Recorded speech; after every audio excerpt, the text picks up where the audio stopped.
Monsieur le Président, bonjour. Vous abordez longuement dans votre livre le problème de surpopulation, en expliquant qu'au moment de votre naissance, nous étions 2,5 milliards et que nous devrions finir le siècle à quasi 11 milliards. Vous pointez d'ailleurs du doigt l'absence de débat public sur ce sujet. Quel est, selon vous, l'ordre de priorité face à ce défi gigantesque? Écoutez, je suis né en 1955, j'ai 64 ans. Quand je suis né, c'était pas si longtemps quand même, il y avait 2,5 milliards d'habitants. 2,5 milliards d'habitants. Sur moins de la vie d'un homme, la population mondiale a été multipliée par 3. C'est incroyable. Dans 30 ans, nous serons 9 milliards. À la fin du siècle, nous serons 11 milliards. Mais c'est fait. C'est-à-dire, quoi que nous décidions, c'est fait. Donc, le choc n'est pas un choc climatique. Il y a un dérèglement climatique évident auquel il faut apporter une réponse. Mais le plus grand choc mondial, c'est le choc démographique. Des dérèglements climatiques, le monde en a connu, qui ont conduit pour certains à la disparition de 80% des espèces du vivant. Ce n'est pas pour ça qu'il ne faut rien faire. Au contraire, il faut faire. Mais un choc démographique, comme celui que nous sommes en train de vivre, le monde ne l'a jamais connu. Jamais. Dans 30 ans, le Nigeria aura plus d'habitants que les États-Unis d'Amérique. Au plus court, la Méditerranée, c'est 780 km, au moins large. On va passer de 1,2 milliard d'Africains à 2,5 milliards. Donc, je dis, la crise migratoire n'a pas commencé. Elle n'a pas commencé. Elle est à venir. Alors, on peut refuser ça, si on veut. Comprenez-moi.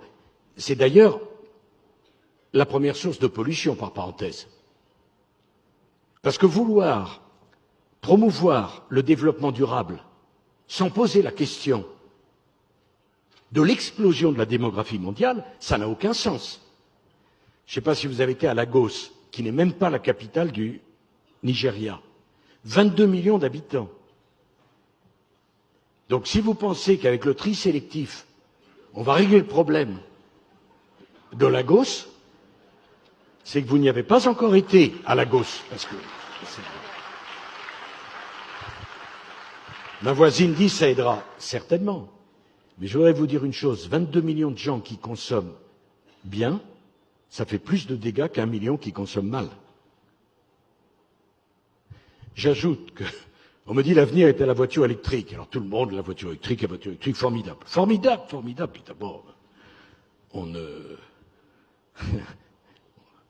faut faire attention à ce qu'on dit maintenant, puisqu'on ne peut plus rien dire. Donc, mais je pose quand même une question. La voiture électrique, elle consomme de l'électricité? Non. Bon. L'électricité, il faut la produire. Et donc on a l'Allemagne qui a fait rouvrir toutes ses mines de charbon pour produire de l'électricité. Il y avait un ministre de l'écologie, là, dont j'ai oublié le nom, qui dans la même journée a dit, avec l'autorité, dans 10 ans, il n'y aura que des voitures électriques. Parfait, très bien. Et tout le monde d'applaudir. Et dans 10 ans, on aura fermé la moitié des centrales nucléaires.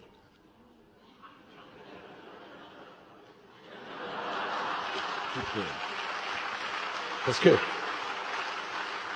naturellement que les voitures électriques n'ont pas besoin d'électricité, c'est bien connu. Bon. Alors, le sujet démographique est un sujet, mais monumental, tectonique. Et savez-vous qu'il n'y a pas un organisme international qui suit l'évolution de la population mondiale?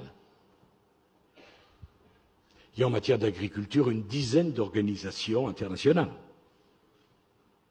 Est-ce que vous ne pensez pas qu'il conviendrait de toute urgence de poser les bases d'une organisation mondiale qui suivrait l'évolution de la démographie mondiale?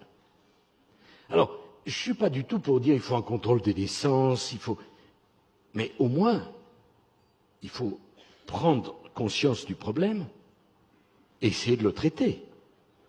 Déjà qu'on ait des éléments statistiques viables.